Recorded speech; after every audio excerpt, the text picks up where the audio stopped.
Ang North Korea ay isang makapangyarihang bansa na kilala sa kanilang nuclear powers. Bagamat ito ay kilala sa pagiging most secretive societies in the world, tinagurian nitong Hermit Kingdom. Ang Hermit Kingdom, ito ang tawag sa isang bansa na isolated. Hindi kasi open ang North Korea sa mga foreign contact. Ang North Korea ay unimaginable. Napakahirap para sa mga tao dito ang mamuhay ng normal. Wala nga raw salita para i-describe ang pamumuhay dito. Dahil ang bansang ito ay kakaiba sa buong planeta. Meron itong sariling mundo. Sabi nga, kung gaano kahirap ma-imagine ang pamumuhay sa planetang Mars, ganun din daw sa North Korea. Sa North Korea ay may TV, ngunit iisa lang ang channel. Bawal maipag-usap ang mga tao dito internationally dahil pag nahuli ka, alam na this. Iniisip ng mga mamamayan ng North Korea na ang kanilang leader ay mahal sila at handa silang protektahan laban sa mga Amerikano na tingin nila ay masasama. Ito ang itinatak sa kanilang isipan ng batas ng North Korea. Wala silang ibang iniisip kundi kamuhian ng mga Amerikano at purihin araw-araw ng kanilang buhay ang kanilang kinikilalang Diyos at leader ng North Korea. Sa kanilang mundong ginagalawan, hindi nila alam ang salitang internet at wala nun dun. Wala rin alam sa social media ang mga tao. Walang ibang iniisip na iba, kundi ano ang makakain nila kinabukasan. Ang North Korea ay kilala na pinapatakbo ng isang matapang na batang leader na nagngangalang Kim Jong-un. Pero sa kabilang banda, meron ding isang matapang na babae sa North Korea na ipinaglaban ang kanyang karapatan. At ito ang karapatang mabuhay ng normal. At siya ay si Yeonmi Park. Siya ay pinanganak noong October 4, 1993 sa Yesan, North Korea. Ito ay matatagpuan sa pinakaitaas na bahagi sa bandang border na nito sa China. Ang kanyang tatay ay nagtatrabaho sa isang labor camp na pinasok ang illegal trading. Sa illegal trading na to, nagbebenta ang tatay niya ng clogs, asukal, bigas, at katagalan pati tanso para lang mapakain ng pamilya. Maayos naman ang pamumuhay ng kanilang pamilya noon hanggang sa dumating ang panahon na ang kanyang tatay ay nakulong dahil sa illegal na gawain ito. Samantalang ang kanyang nanay ay nurse ng mga sundalo sa North Korea. At may isa siyang nakakatandang kapatid na babae na nagngangalang Yeonmi. Lumaki si Park sa paniniwala na ang kanilang leader ay isang Diyos na tipong kayang mabasa o malaman ang iniisip ng tao. Sabi niya nung nakatakas siya sa North Korea, doon niya first time narinig sa maraming tao na ang kanilang leader ay diktador. Marami pala itong kotse, maraming resorts at merong napakamaluhong pamumuhay. Nung nasa North Korea siya, minsan niyang napanood ng illegal sa DVD ang palabas na Titanic. At yun ang nagmulat sa kanya patungkol sa salitang romantic love. Dahil ang salitang love o pag-ibig sa mga mamamayan ng North Korea ay walang ibang kahulugan, kundi love for the leader o pag-ibig lamang sa leader ng North Korea. Walang konsepto ng romantic love sa bansang ito. Wala doong libro, walang kanta at walang pelikulang patungkol sa mga love stories. Ang bawat istorya doon ay lahat puro propaganda patungkol sa diktador na leader. Noong 9 years old siya, nakita niya ang kaibigan ng kanyang nanay na in-execute. Ang kasalanang nagawa ay dahil sa panonood lamang ng Hollywood movies. Noong 2007, siya at ang kanyang ate ay nagdesisyong tumakas sa bansa. 13 years old siya that time at ang kanyang ate ay 16. Ngunit ang kanyang ate ay naunang tumakas nang hindi nalalaman ng pamilya. Ang ibig sabihin ng salitang pagtakas sa konteks ng North Korea ay pagtakas sa pagkagutom at pagkulo ng sikmura. Mula sa malapit na border ng China, minsan isang gabi nakita ni Yeonmi Park ang liwanag sa bansang ito mula sa kanyang tinitirhan. Naisip niya na kung susundan niya ang liwanag mula dito, ay makakakuha siya ng kahit isang mangkok ng bigas.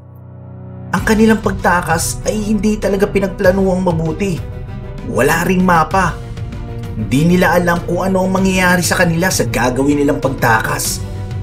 No choice na sila eh. Sabi ni Park, imagine na ikaw ay nasa isang mataas na apartment na nasusunog na walang ibang pagpipilian kundi manatili sa apartment habang nasusunog o tumalon sa mataas na bintana na hindi alam kung ano ang kahinatnan mo. Mabubuhay ba o hindi? So ganun ang pakiramdam nila noong nagdesisyon sila sa gagawing pagtakas. So instead na mamatay sa gutom, sila ay nagdesisyon tumakas sa North Korea. Maraming tumatakas na mamamayan ng North Korea sa kanilang sariling bansa. Nasa halos 300,000 na mamamayan ng North Korea ang refugees na nasa China. Ang lahat mga desperado na. Desperado na sa makakain, desperado na sa buhay. Ang problema, pagtapak pa lang ng mga tumakas sa lupain ng China, karamihan ay hinuhuli na at binabalik uli sa North Korea kahit pa na alam nilang hatulan ng mga ito ng kamatayan o mamatay ito sa gutom.